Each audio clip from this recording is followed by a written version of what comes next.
Guys, welcome to the I Love CVille Show. I'm Jerry Miller. Thank you kindly for joining us. It's a good Tuesday afternoon here in downtown Charlottesville, historic Charlottesville, Virginia. Thank you kindly for joining us. We have a Charlottesville, Central Virginia, Albemarle County, Commonwealth, country, and worldwide audience on the Tuesday edition of the I Love CVille Show, where we cover the best of Charlottesville, Virginia through a local lens and through a national and global lens. A lot to cover on today's program, folks. Yesterday was a federal holiday, Juneteenth federal holiday, and as a result, the city council meeting planned for yesterday is today. And boys and girls, the councilors are chatting today about a potential parking lot purchase in downtown Charlottesville. And there are few things in this municipality, few things in this jurisdiction that rile up the natives and get the natives more feisty and more frenzied, more frenetic than parking. Parking, especially parking in downtown Charlottesville, gets folks hot and heated. And that's happening right now on Twitter.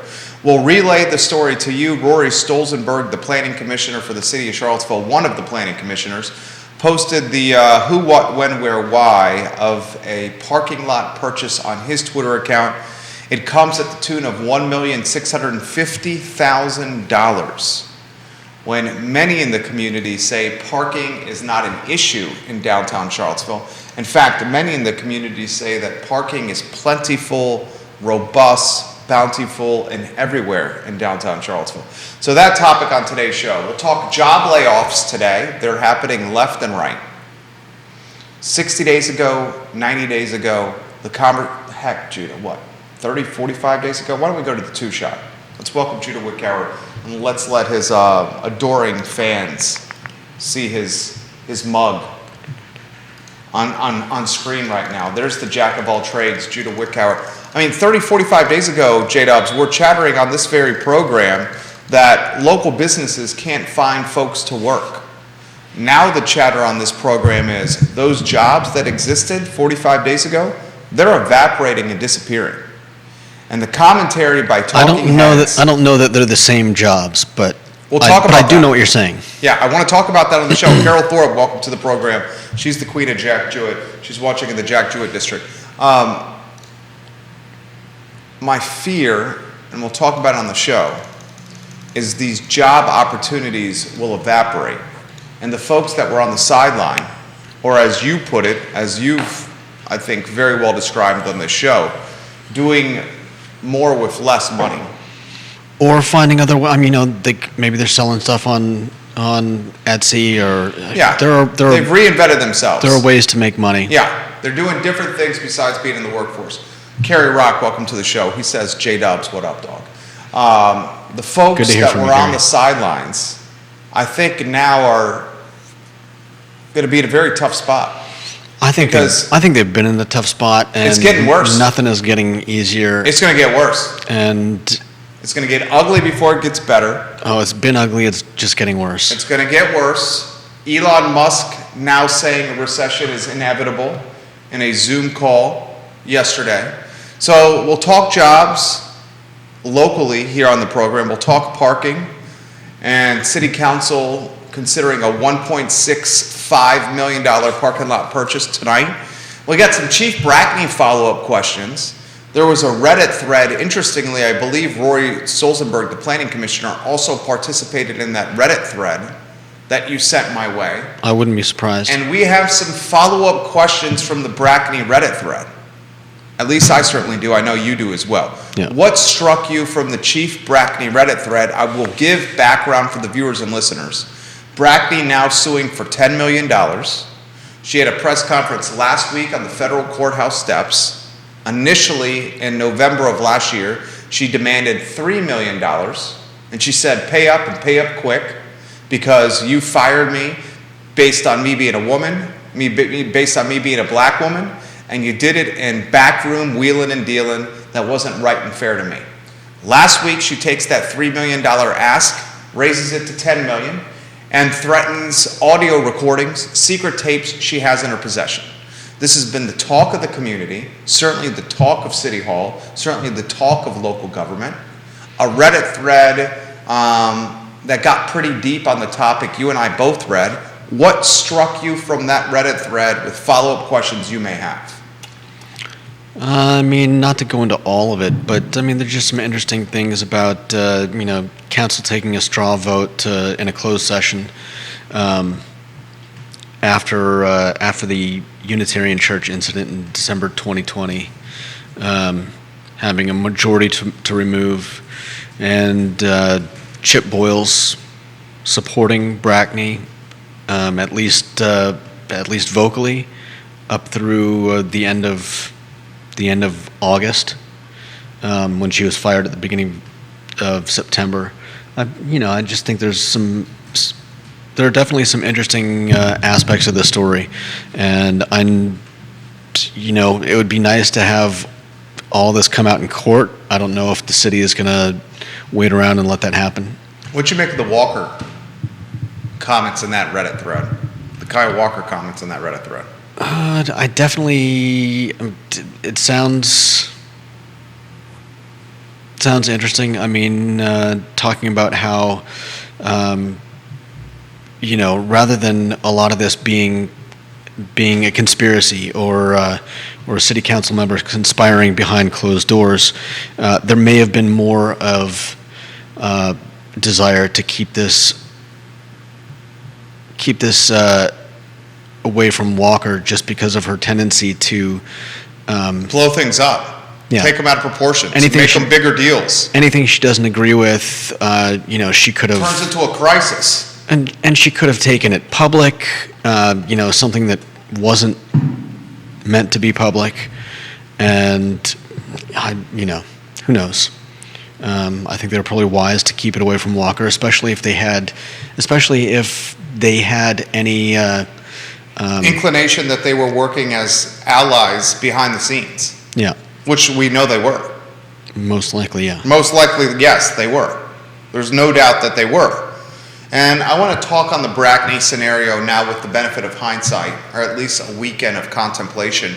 Guys, if anyone thinks that Chip Boyles, who was an interim city manager at the time, a stopgap city manager at the time, if anyone thinks that a white man who's an interim city manager wants to fire a black woman police chief in the shadows of August 12th, you're just not in touch with reality. No white man who comes into a jurisdictional gig with an interim label wants to have to fire a black female police chief, 10 months into the job? Not even? Yeah, and I think the same can be said for most of the people who are named in the suit. I mean, if you take a look at the people and their pasts and who they are, I mean, accusing them of racism and sexism is, I think, pretty absurd. Today, City Council, prior to the public portion of the meeting, in closed-door scenario, they're going to discuss litigation matters. That's what's on the docket, the agenda for today's meeting, closed-door session, litigation. They're not clear because there's a lot of lawsuits going on currently with the city, but litigation being discussed prior to today's meeting, closed-door session with the councilors. This is not a scenario that's going to go away. If anything, much like inflation and the global economy, it's going to get worse before it gets better. It's going to get worse before it gets better. The key talking point, and I've highlighted this already from today's meeting, and it's something that Planning Commissioner Stolzenberg tweeted about yesterday, and I want to get your take on this. He sent this tweet yesterday afternoon. Few things get this community hotter than parking. What are the talking points that get this community hot? Oh, man. Divisive talking points for this community. Housing affordability gets this community hot. Parking in the city of Charlottesville, in particular downtown Charlottesville, gets this community hot. Statues undoubtedly get this community hot. historical, Confederate, commemorative, war, general type statues get this community hot. What else gets this community hot? School reconfiguration gets this community hot. Yeah. Well, school gets every community hot. School gets every community hot. I'll give you that. The historical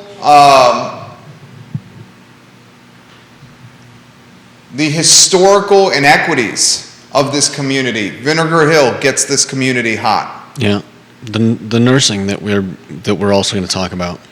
We'll bring that up here in a matter of moments. This is Rory's tweet. The city now wants to purchase a 39-space surface parking lot for $1,650,000. That's 73% over assessment, or $42,308 per parking space. The lot is a third of a mile northeast of City Hall. City Council will vote on this in today's agenda. There is no public hearing or second reading for this particular topic. This is being done in the name of economic development, and it's also being done in the name of the parking for the courts. City of Charlottesville and Albemarle County courts are downtown Charlottesville. What do you make of this? It's blowing up on Twitter. The anti-parking people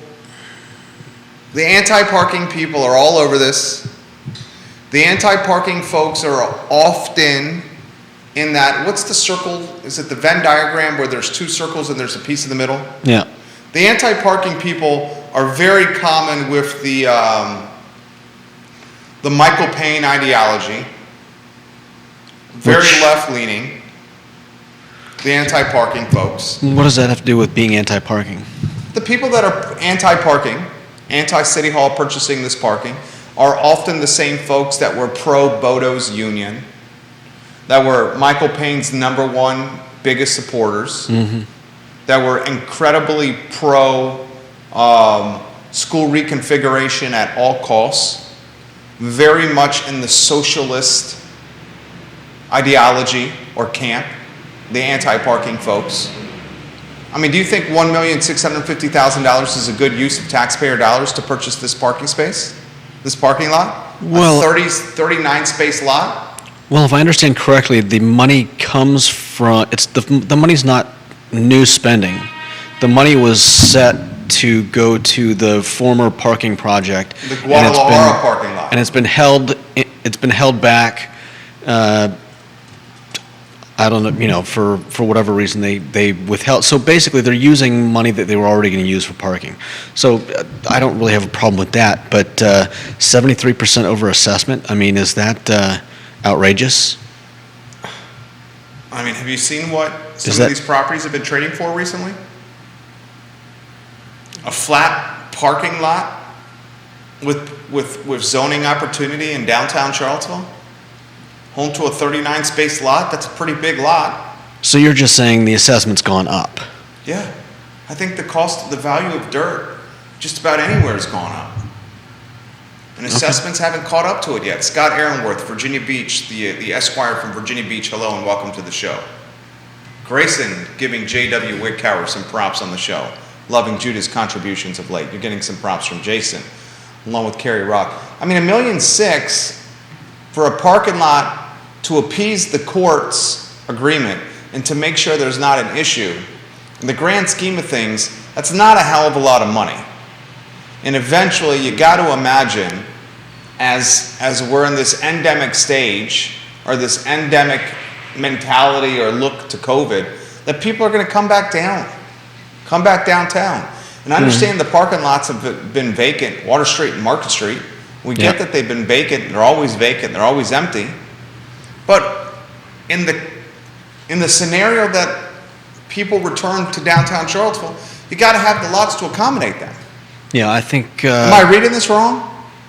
No, I think it's definitely good to be forward-thinking and to try to assess needs that you're going to have in the future rather than waiting until they hit to try to figure out the answer. You park on Park Street? I park wherever I can find a spot. Do you have trouble finding parking? Yeah, it's not. I mean, the farther you go, the easier it is. You but go how to the far 24/7, 365 spots and not the 2-hour spots. Right. I was just having this conversation with a potential tenant this morning. We have we have 24 executive office spaces in the Macklin building. One of them just became empty, just vacant. They rarely become empty or vacant.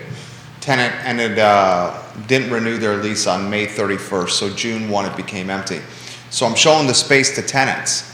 Tenant says, is parking an issue downtown Charlottesville? Where do I park? I said I've never had a problem. I mean, it depends. It's a very dependent question on what you're willing to do. I mean, do you want to walk 10 or 15 minutes from where you park to where you work? Well, I mean, I've said this on the show before, and for some reason, some people, I've caught some grief for making this comment. I think it's completely above board the practice that I do. I park in downtown Charlottesville. I park in the 2-hour parking spaces. Occasionally, because of work, I will run past 2 hours of my time parking downtown. And you write off the cost of tickets. And I get a ticket. Being cheaper than paying for I get 6 to 10 monthly parking tickets a year. I pay them. I do what I'm supposed to do. 6 to 10 parking tickets are $120 to $200. They're $20 a pop. Yeah. 1 month in the parking garage is $135. 6 to 10 parking tickets. If I'm 6, I'm below a month. If I'm at 10, I'm still at 200, and I just call it the cost of doing business. Yeah, well, it's definitely going to be cheaper than paying for the parking $135 year round. Yeah, and you park in front of the building. Park in front of the building. Yeah. Parking downtown, and this myth that it's difficult, that's a farce. That's not realistic. It's not realistic. It all depends how far you want to walk. There's open spaces on the Water Street and Market Street garages anytime you want. Open spaces anytime you want.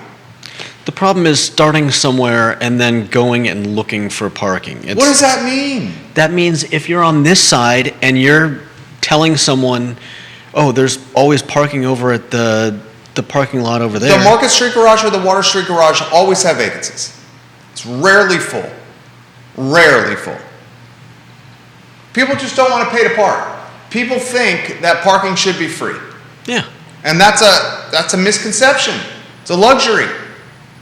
And I think if I was more actively involved in downtown Charlottesville, and maybe this is a mission or a message that the nonprofit Friends of CVille needs to get out to the community, Friends of CVille should have an advertising campaign for the community. Come downtown. Parking is plentiful right now.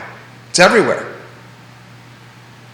The DBAC or downtown business leaders should not be reinforcing or should not be creating the stigma or the myth that parking downtown is impossible. It's not good for business. One of the reasons people go to Barracks Road Shopping Center in droves, one of the reasons, not the only reason, is because you can park right there. Yeah. It's convenient. Mm-hmm. Create a campaign and say, the lots are empty. Come downtown and support your merchants, as opposed to bitching and moaning about not having enough parking. The longer parking's in the news cycle, the more negative impact it has on downtown merchants. It is what it is. It is what it is. And eventually, you got to be careful, because if you start looking at downtown Charlottesville, the mall in particular, you're losing a lot of your retail merchants. It's becoming 6 to 8 blocks of music venues and restaurants. And that's it. And you don't want that. You want it to be diverse and eclectic. Yeah. So an important city council meeting tonight, they vote on a $1.65 million parking lot purchase. In closed session, they're talking litigation. You got to imagine that's Chief Brackney's $10 million lawsuit. Definitely. Busy time for council. No Two doubt. other topics before we get to Alex Urpí. What did you make of the UVA rare Chinese book collection? So I'll relay the story to people. A UVA instructor, Soren Edgren. Mm-hmm. I believe that it's his collection. It's his collection. He's an expert in rare Chinese books.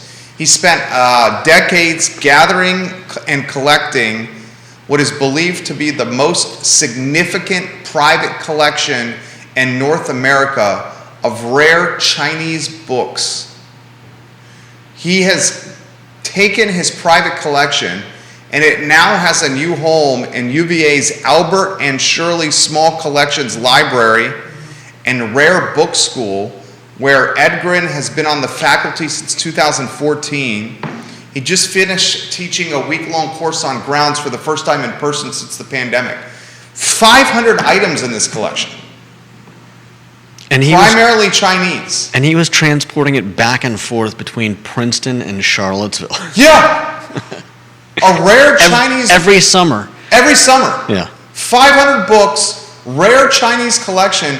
Dude is transferring it between Princeton and Charlottesville. Not only rare Chinese books, but ink rubbings, scrolls, wood blocks, calligraphic materials. I think calligraphic, I don't know. Calligraphic materials. Word. I mean, this dude's going from Princeton to Charlottesville with millions of dollars in rare Chinese books, wood blocks, ink rubbings, and scrolls.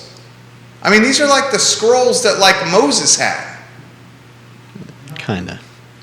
I mean, you get some Moses scrolls in your Hyundai coming down the eastern seaboard.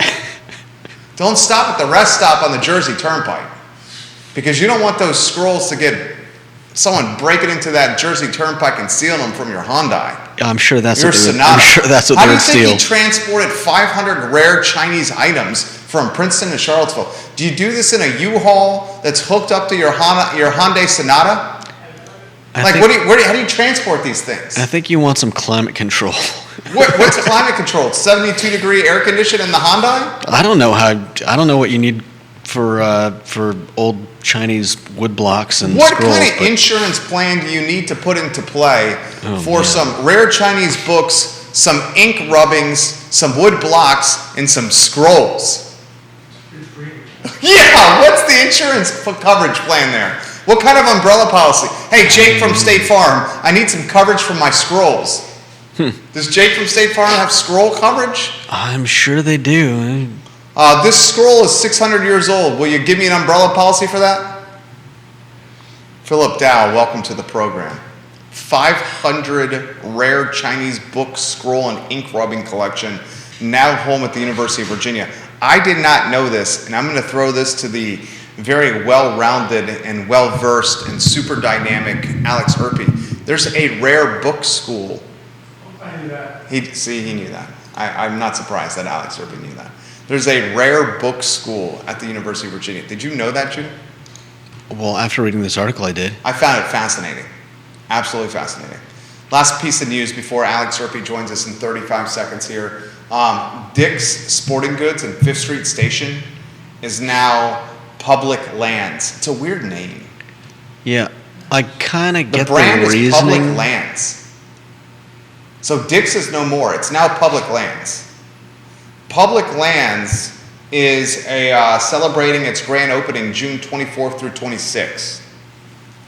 Public Lands' mission is gear, services, community partnerships, and showing people how to use the outside. Mm-hmm. Committed to celebrating and protecting public lands for all. Sounds like What do you think of the brand Public Lands? It's an odd brand. It's an odd brand. But considering they're taking over Dick's, I don't think too many people will be surprised to find out that it's still outdoor and active lifestyle gear and apparel. Right? I mean, no. I just think Also considering the kayaks and whatnot that you've got stacked up out front. Well, you don't like the kayaks? No, I'm just saying it's a pretty obvious sign of what it is that they're selling. Well, yeah. Public Lands, a new outdoor-focused specialty concept, will focus on helping more people get outside to explore and protect America's public lands. Public Lands is also distancing itself from firearm sales, as many in America are drawing a line in the sand for brands and firearm sales. Did Dick's already do that? It was their outside brand, their sister company, Oh, okay. Field & Stream, that sold it. They got rid of it? Yeah. Okay. So I do want to clarify this. Public Lands is the replacement for Field and Stream. Dick's will still be the sporting goods store. Public Lands replacing Field and Stream for the outdoor version of the company. So Still owned by Dick's. So Yes. public So that's public Alex with the lands. green room. Why don't we get you on Public the show? lands is owned by Dick's. Public Lands is owned by Dick's. Okay. So Public Lands also owned Field and Stream. That was the sister company that was next door to Dick's at Fifth Street Station. So they're not really changing anything. They're rebranding Field and Stream to Public Lands. Okay. And part of the rebranding has to do with the firearms. Yeah. Field and Stream is distancing itself completely from firearm sales. You got a 3-shot ready to go? Let's get a 3-shot so we get the Antonio Banderas of finance, Alex Urpí in the mix. I think that is a new shirt. It's not that new. It's just I don't often like it. wear it. It was nice and warm today, so I said I'll do a little short sleeve button down. I like it. You look sharp.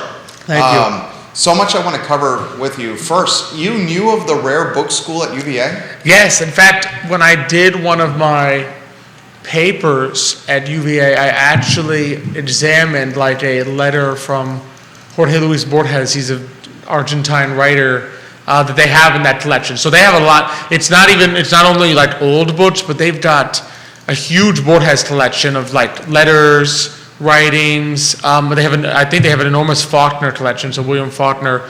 So you've got manuscripts, but also like correspondences, little notes that they would write.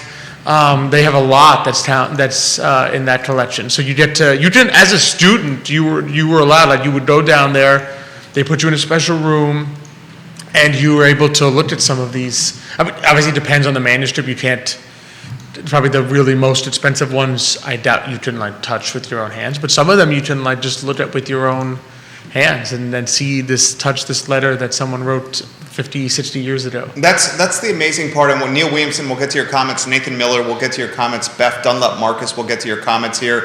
Bob Shada, we'll get to your comments as well. Didn't you find that fascinating about the Rare Book story from the news, the virginia.edu news website? This professor not only was transporting his rare book collection from Princeton to Charlottesville, Which is rare crazy. books, we're talking centuries old, scrolls and ink rubbings. But he was letting the students in the class pick up the books. Did you see that part of the story, Jim? Yeah. They were holding them, they were touching them, they were Oh, yep.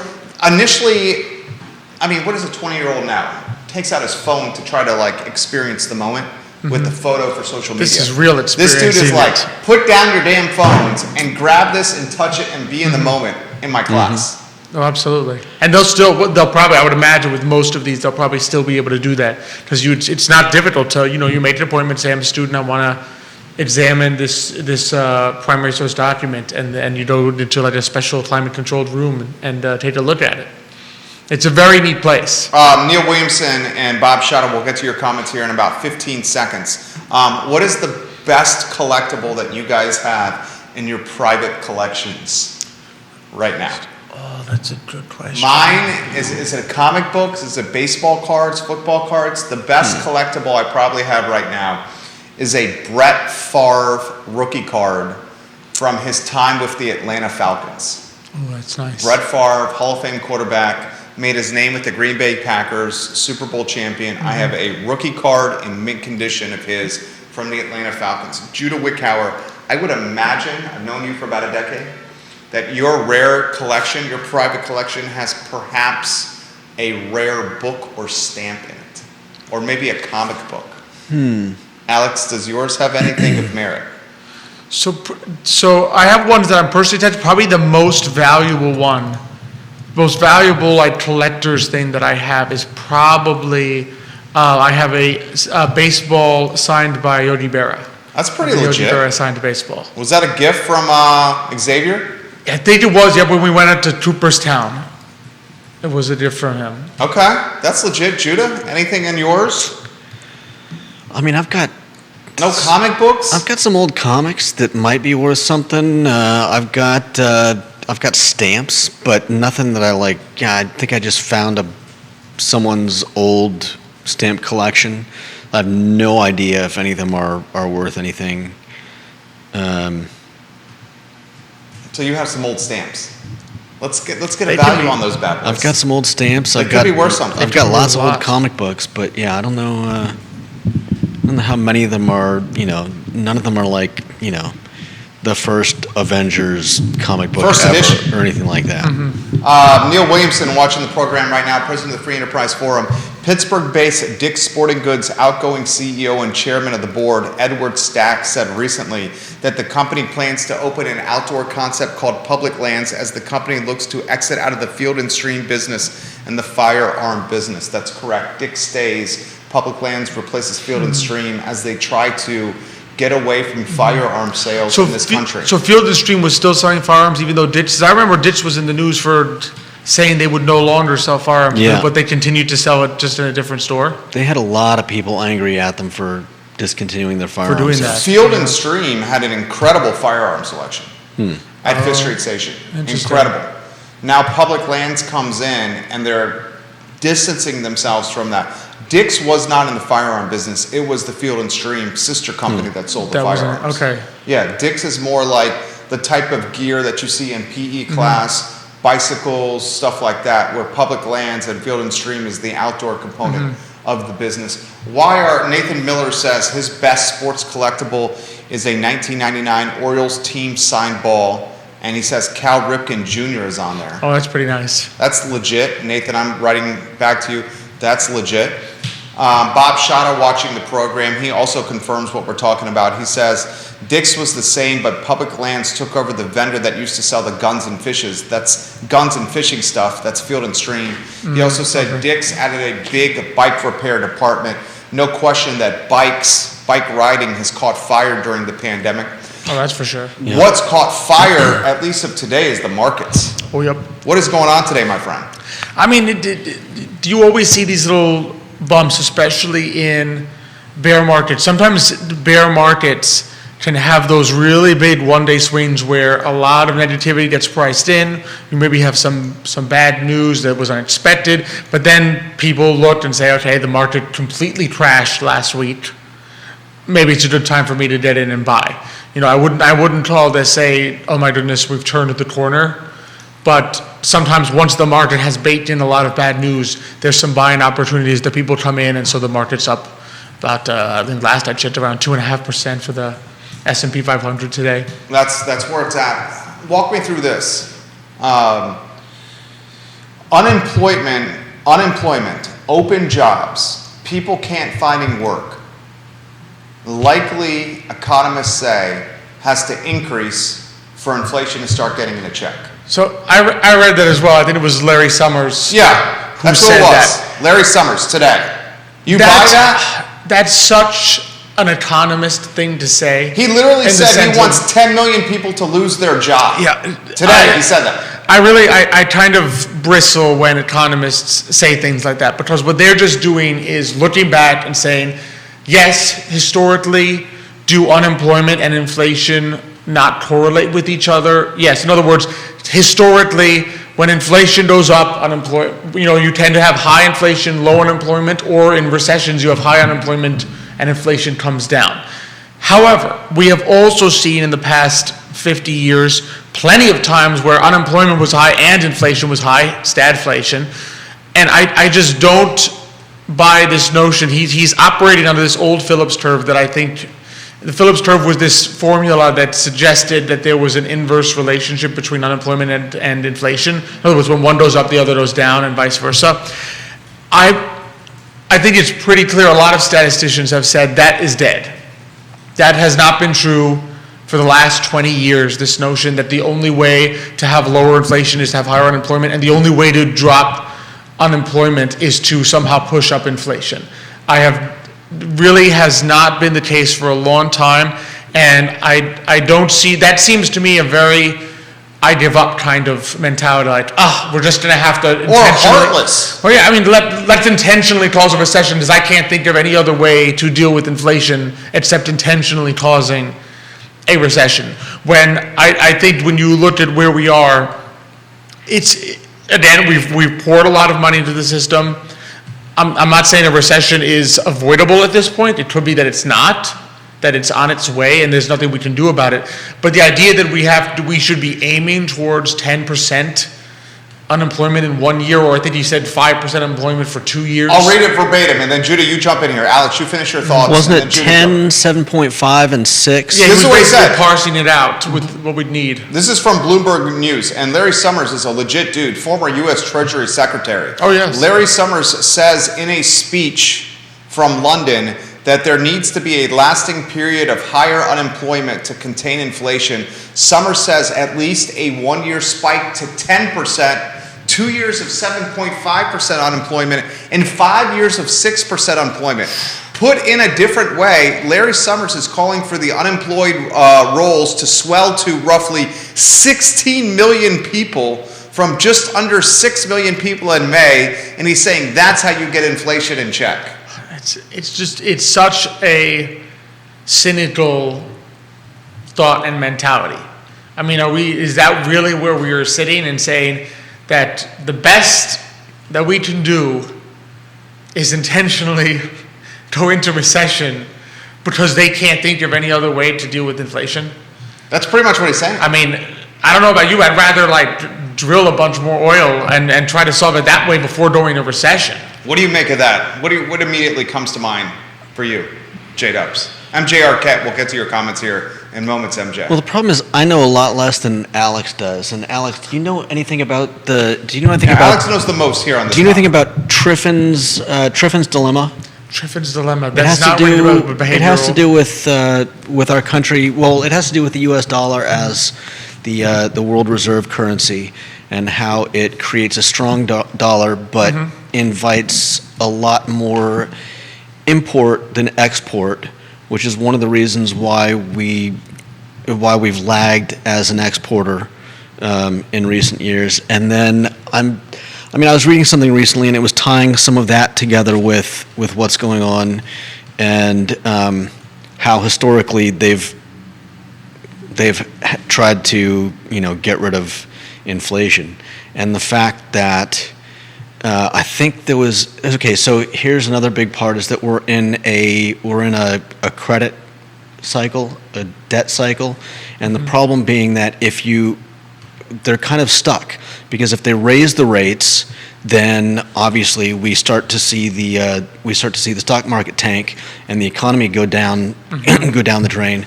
But if they keep rates artificially lowered, as they've been doing for the last few years, ridiculous inflation. What happens is it incentivizes everyone to start borrowing. Everything is credit because it's cheap. The problem is you're just building debt and debt and debt and debt and debt, and eventually it leads to you have to raise the interest rate. You have to raise the rate.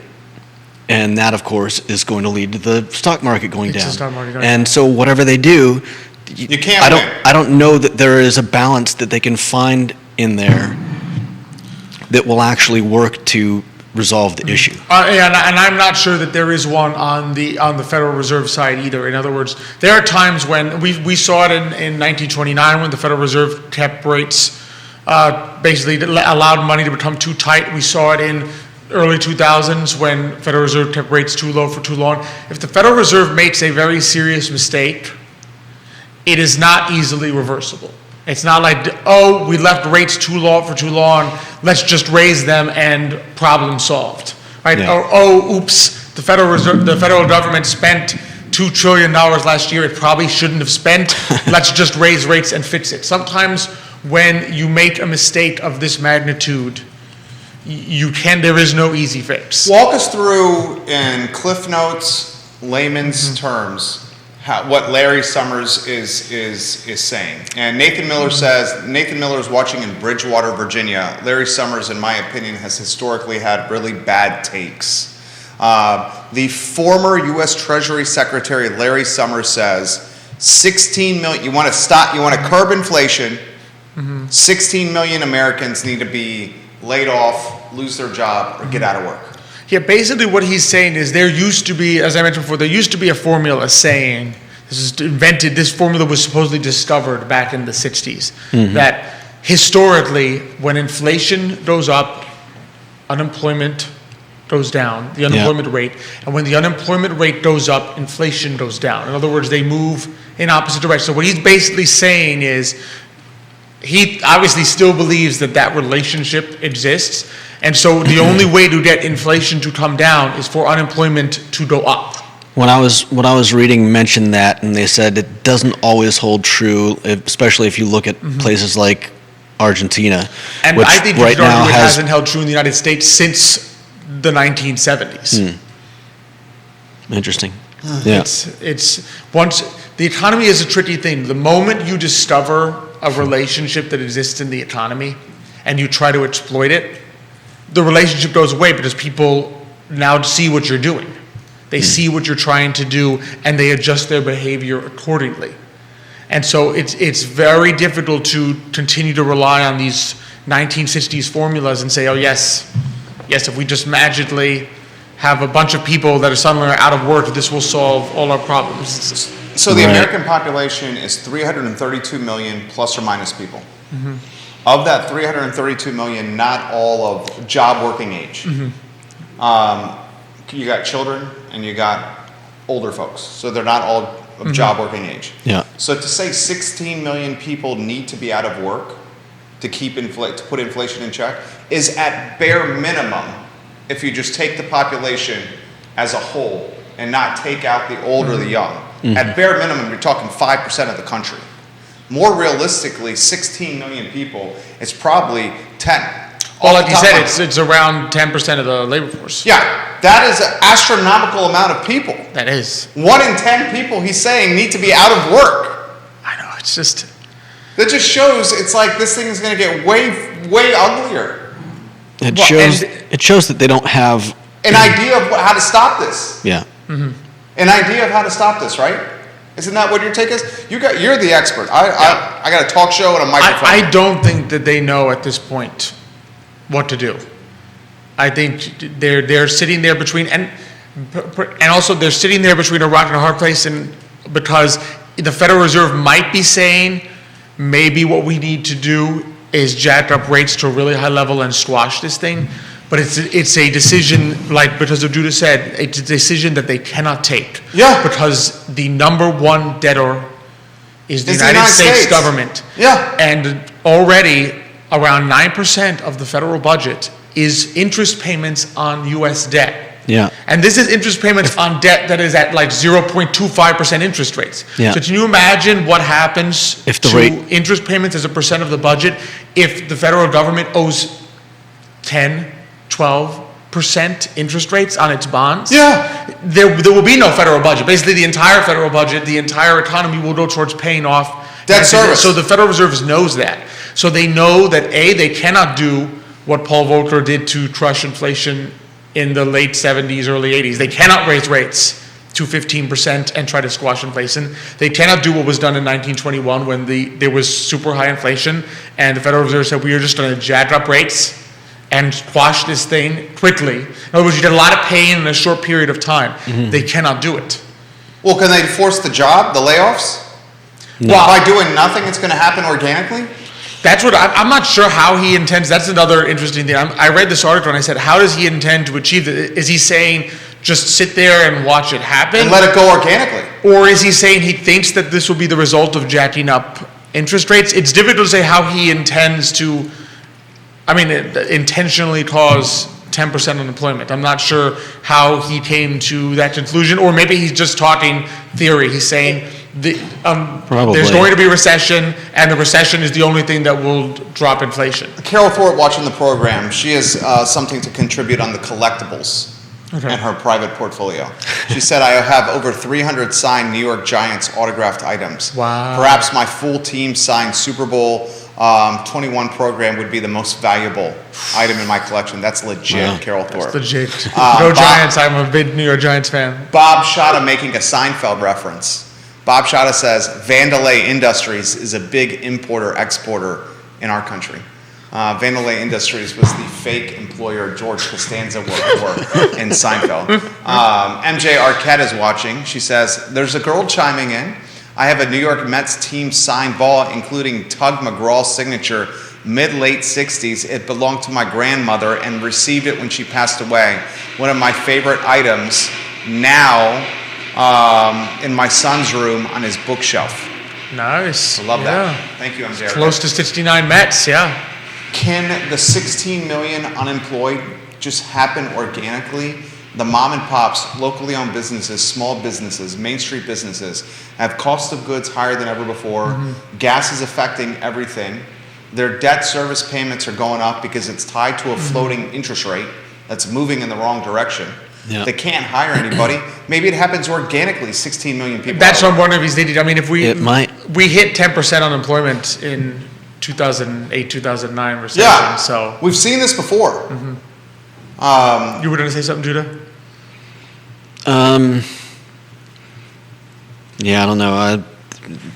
What I was reading also likened what's going on now to the Weimar Republic, and after World War I, they just started printing and printing and printing and printing and printing, and pretty soon, it just got out of hand, and they were doing the absolute wrong thing, and of course, they started having to print, higher and higher denomination bills to just, so people weren't carrying around wheelbarrows full of cash.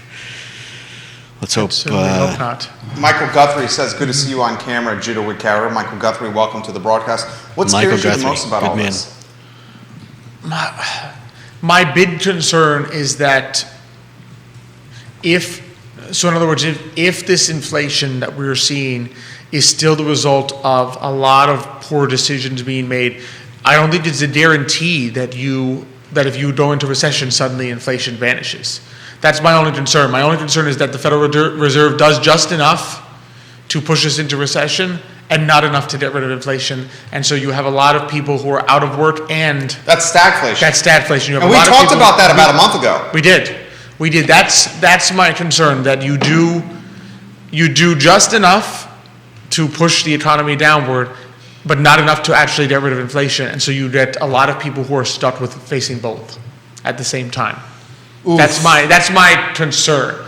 I can't tell you whether or not it's going to happen based on what we're seeing, because there's just so many conflicting indicators right now. But that's my big concern. Last week we chatted on the show about household balance sheets now seeing credit card debt rising, and I believe last week it's the highest it's been. Is it been in American history? Was it last week? I don't know. I wouldn't doubt it. Credit card debt. I haven't read that. I would hope not, because I thought it came down a lot after the thought last. It was credit card debt. I'm googling it right now. American. I know that bubble popped too in the last recession, but I would hope that it has not surpassed that. I'm quite, and I'll look it up. I'll look it up here. Here's the question I'm going to ask. Last week we talked about how credit card debt is rising. This week we got economists saying that 16 million people should be out of work. Gas prices have still surged on average in this country over $5 a gallon. Fortunately, when I was driving into town, I saw them dropping a little bit. It's dropped a little bit. I saw some go from 499 to 460. I've seen them in the 470s the last few days. It's dropping a little bit locally. Still across the country, it's surged over 5. I mean, Alex, we got households cutting back on spending, saying that they're eating out less now, and they're doing less from an entertainment standpoint because they're being cost conscious. We go into the summer months where people are traveling. I see this conflicting narrative, and the conflicting narrative is summer travel, pent up demand, post COVID, airlines can't hire enough people. And the conflicting narrative with that is household credit card debt rising, gasoline prices out of control, inflation is really creaming mom and dad in homes. What's accurate? I'm going to be honest, it continues to baffle me as well, particularly some of the job situation where you sit there and saying, all right, we're supposedly on the verge of higher unemployment, yet you have so many people voluntarily foregoing job opportunities to wait for, I guess, increased pay somewhere else. Like, I don't want this job, I wait more. I think as of last month, we still had more job openings than there were people unemployed. So you sit there and say, how are these jobs not being filled? How in Charlottesville are these jobs not being filled, if indeed things are so bad? So my concern, as I've stated, I think we've talked about this a little bit before, is I would hate to think that people are drawing down their savings to hold out for a higher paying job. Like, I don't want to go work for this local business. He's only for me to pay me $20 an hour. Because some of them are competitive rates. Because I want to be clear, some of the local businesses we talk to, we're not talking, oh, I'm offering $10 an hour. Why won't people take my job? We're talking, I'm offering you $20, $22 an hour to be a waiter. Yeah. And no one wants this job. So, I mean, this is not like below living wage payments, the wages that we're talking about. These are some significant wages that people can't get these positions filled. So my concern is that there's a lot, let's face it, the economy is also a lot of individual decisions combined together. My concern, I as a financial advisor, I would hate to think that people are drawing down their savings and taking on debt to hold out for, I don't want to take this waiter job for $22 an hour. Let me hold out and see if I can get a different one for $24. We literally were talking about this before the show. That phenomenon right there. This is from CNBC. The Federal Reserve's monthly credit report found that revolving credit, which mostly includes credit card balances, jumped nearly 20% in April from the previous month to over $1 trillion. This broke the pre-pandemic record of $1.1 trillion. So we're at the highest now for credit card debt for American households. For total dollar amount. For total dollars. Credit card balances are up year over year, reaching $841 billion in the first 3 months of 2022. He's right. They got paid down during the pandemic as people stayed at home. Mm-hmm. But now that gas and groceries, for example, are out of control, folks are back to using credit cards. And the crappy part is with rates rising, the rate on those cards jumps. Mm-hmm. Well, and it's already absurd. In other words, credit card debt is literally the worst possible kind of debt. Worst we talked about loan sharks. Yeah. But because there's good debt and bad debt. Good debt is typically debt that's either helping you build equity, mortgage debt, right, or a type of debt, business debt, a type of debt where your return that you're getting for having borrowed this money is higher than the interest rate you are paying. There is no return in the stock market of that at a reasonable risk that generates 16% annual rates. So a credit card already before the rates went up was an absurd bad debt scenario. So we always encourage people, a credit card, you need to treat your credit card like your debit card. In other words, I have this credit card for convenience. I charge something on it so I don't have to carry cash around and then immediately pay it off. Yeah, pay it off. And get a cash rewards credit card, sign that cash rewards up for gas. This is what I'm doing. I'm getting 3% back on my Visa cash rewards card, and then I signed up as a Tiger Fuel, the market member. So the Tiger Fuel market member gives you cash rewards just for being a Tiger Fuel member, and then I get 3% back on every pump on my Visa. Then I pay the damn thing off. I pay it off. Exactly. And I would encourage anybody else to do that. Nathan Miller watching exactly, he says, he's saying concern on all fronts right now in America. A recession now would be very devastating, especially to the lower middle class, many of whom still have not recovered from the 2008 recession. The middle class is being eroded in this country. It's being hammered. I don't think our country has recovered from the 2008 recession. That's what he's saying. I think our government internalized a lot of the serious problems, and basically they smoke and mirrored the 2008 recession. I heard it put this way: they didn't kick the can down the road; they kicked the can up the stairs. They're actively making things worse in basically every decision they've made since 2008. You agree with that? A lot of them have been poor, and the issue is the manufacturing that used to be where a lot of those middle class jobs, it never came back after 2008. It was already being eroded, and it never recovered. The stock market recovered because they pumped $4 trillion into the stock market, and rates were so low that companies borrowed at almost 0%, which you and I couldn't do even in 2011, borrowed at 0% and bought back their own stock. So, of course, the stock market really recovered. But I think we've talked about the gap between Wall Street and Main Street. And I think we've continued to see the fruition of that since 2008. So I don't think the middle class is in good shape. And let's also not put it like the number one hammered group in the pandemic lockdown was also the middle class, the same middle class. Because all the white collar workers I know didn't lose their jobs.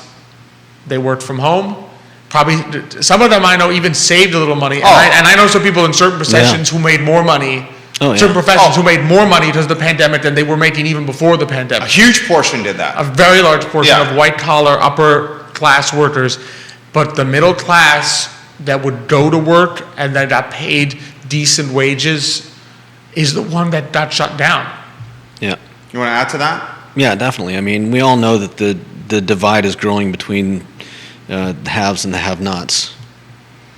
Alex Urpí on Tuesdays is dynamite. So how about this question from Jennifer? What's the investing strategy if you do have a lot of credit card debt, Alex, and you still want to invest into the markets? Pay off that I'm going to pay off the credit card debt. Yeah. When we have people that come in to the office, we often look at mortgages, student loan rates, and credit card debt. That's probably the three most common types of debt that people who walk into Emergent Financial Services Where's have. car debt stack up on that? Auto debt, it's in there with student loans. We haven't seen too much of it lately because a lot of times people will only keep it long enough while it's in that buy at 0% gotcha. financing kind of thing, and then they'll just pay it off. 5 years, no interest. Exactly. They really have enough to buy the car. They just chose to do it, which is not a bad. No, that's not a bad idea at all. Yeah. So, mortgage rate usually good. There's ways. It's getting tougher, but there are ways you can invest in the market and still pay off your mortgage payment. So we do encourage people, if they can afford the mortgage payment, right, to take out the mortgage and then you can invest in the market. Student loans depends on the difference between subsidized and unsubsidized. If you've got subsidized student loans, it's often low enough that you don't necessarily have to pay more than you're required. Right now the required is 0, of course, because they've frozen it, but typically speaking, you don't have to pay more than what's required because the market's generating more. Credit card debt, the answer is always that we do not think about investing in the market until you have paid off your credit card debt. Now, doesn't mean you doesn't mean you go and pull out your 401k and pay a 10% penalty on it, because that's just compounding your situation, right? So not encourage you to do that, but if you've got, let's say you've got, $20,000 in savings, and you're like, do I pay down my credit card or do I invest in the market? Pay down the credit card. The market right now is not generating returns unless you go, you'd have to go to probably private equity level risk or alternative investment level risk to get 16% annualized. And the average person with less than $1 million in investable assets should not be doing that. Yeah. So there is nowhere to go investment-wise. I would 100% say if you have credit card debt, you pay that down instantly. If you have student loan debt, come see us because it will work through subsidized, unsubsidized, and then if you have mortgage debt, in other words, you have a mortgage, and you're like, do I pay off the mortgage completely or do I invest in the market? Come see us. That's where we would probably encourage people that you can invest in the market. You can look at Series I savings bonds, which we've been doing now. So it's a type of federal bond that gives you 2 times the inflation rate. Pretty good investment for people who have cash. Phenomenal. Catches, you have to not need the cash for 12 months. That's not bad. Which is not bad.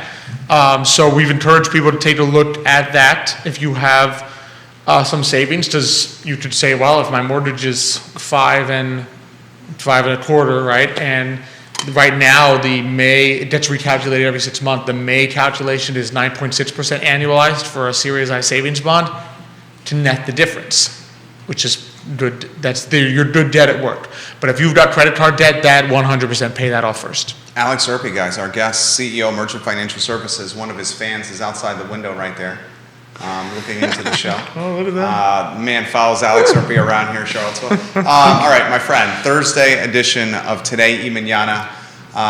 You and the closer, Xavier Urpi, on the show. What do you guys got cooking? So the one thing we like to do with Today y Mañana is we still 100% believe that small business is backbone of the economy, and if we can help small businesses to be successful, a lot of other people locally will be successful. You guys do a good job of that. We can't solve national problems, but we can help that local small business to be patronized by people. I love it. Right? So we're going to have another local small business owner. Her name is Jess Walters Sifatsari, and she's from Painted Orange.